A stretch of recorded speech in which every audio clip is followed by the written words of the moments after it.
வணக்கம். திண்ணைக்கு வந்த எல்லாருக்கும் என்னுடைய அன்பான வரவேற்புகள். இன்னைக்கு திண்ணை சமையல்ல நாம பார்க்க போறது ஒரு இன்ஸ்டன்ட் ரெசிபி. அதாவது சட்டுன்னு ஏதாவது ஈவினிங் டிஃபன் பண்ணணும் அப்படின்னு நினைக்கும் போது நம்ம இந்த அப்பள பஜ்ஜி பண்ணலாம். இது எப்படி பண்றது அப்படிங்கறத இப்போ நேரடியா செய்முறை மூலமா பார்க்கலாம். அதுக்கு முன்னாடி சேனலுக்கு புதுசா வந்திருந்தீங்கன்னா மறக்காம சேனலை சப்ஸ்கிரைப் பண்ணிக்கோங்க. இப்போ இந்த பஜ்ஜிக்கு தேவையான பொருட்கள் என்னன்னு பார்க்கலாம். இப்போ முதல்ல 1 கப்பு கடலை மாவு, இது கூடவே நாம 1/4 கப்பு பொட்டுக்கடலை மாவு சேர்த்துக்க போறோம். பொட்டுக்கடலையை பொடி பண்ணி 1/4 கப் சேர்த்துருக்கோம். இப்போ 1 டேபிள் ஸ்பூன் அளவுக்கு அரிசி மாவு, 1 டீஸ்பூன் உப்பு, 1 பிஞ்ச் அளவுக்கு பெருங்காயம். அடுத்ததா அவங்கவங்க காரத்துக்கு தேவையான அளவு நம்ம வத்தல் பொடி சேர்த்துக்கலாம். நான் 1/2 டீஸ்பூன் அளவுக்கு சேர்த்துருக்கேன், 1/2 டீஸ்பூன் சேர்த்துருக்கேன். இப்போ இது எல்லாத்தையும் சேர்த்து நல்லா கலந்துக்கணும்.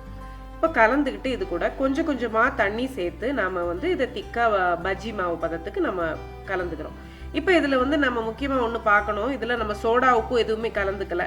ஏன்னா அந்த பொரிகடலை மாவு கலந்துருக்கோம் இல்லையா, அந்த பொட்டுக்கடலை மாவு ஒரு நல்ல சோடா உப்பு போட்ட எஃபெக்டை கொடுக்கும். அதுக்காகத்தான் அந்த பொட்டுக்கடலை மாவு சேர்க்கறது. இப்போ நல்லா கலந்தாச்சு. கலந்து இந்த மாவை கொஞ்சம் நேரம் 5லேருந்து 10 நிமிஷம் ஒரு பக்கமாக வச்சுருங்க.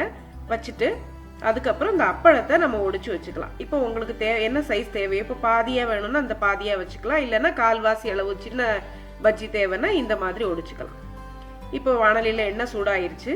இப்போ நேரடியாக ஒரு துளி மாவை விட்டு சூடாயிருச்சான்னு பார்த்து அதுக்கப்புறம் நீங்கள் நல்லா எண்ணெய் சூடான பதத்துக்கு வந்த பிறகு நீங்கள் பஜ்ஜியை சேர்த்துக்கலாம். இப்போது பஜ்ஜியை அந்த அப்பளத்தை நம்ம மாவில் முக்கி இப்போ பஜ்ஜியாக போடுறோம். இது நல்லா சோடா உப்பு போட்ட மாதிரியே நல்லா புஷ்ஷுன்னு வரும். இப்போ இதுக்கு நான் ரொம்ப நேரம் இது அப்படியே இருக்கும், அதாவது அது அமுங்கியும் போகாது. அதனால தான் அந்த பொட்டுக்கடலை மாவு சேர்க்கறது இதுக்கு ஒரு ஸ்பெஷல். இப்போ எடுத்தாச்சு. இப்போ நம்ம முதல்ல பாதியாக உடைச்ச பஜ்ஜி போட்டு எடுத்துட்டோம்.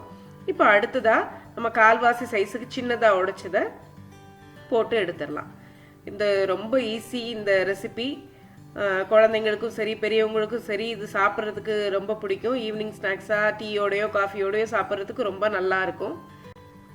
வேலையும் ரொம்ப கம்மி. நம்ம கஷ்டப்பட்டு காய் நறுக்கி, இப்போ பஜ்ஜி வாழைக்காய் பஜ்ஜி போடுறோன்னா தோல் எடுத்து அதை நறுக்கி மெலிசா போடணும், அது ஒரு வேலை.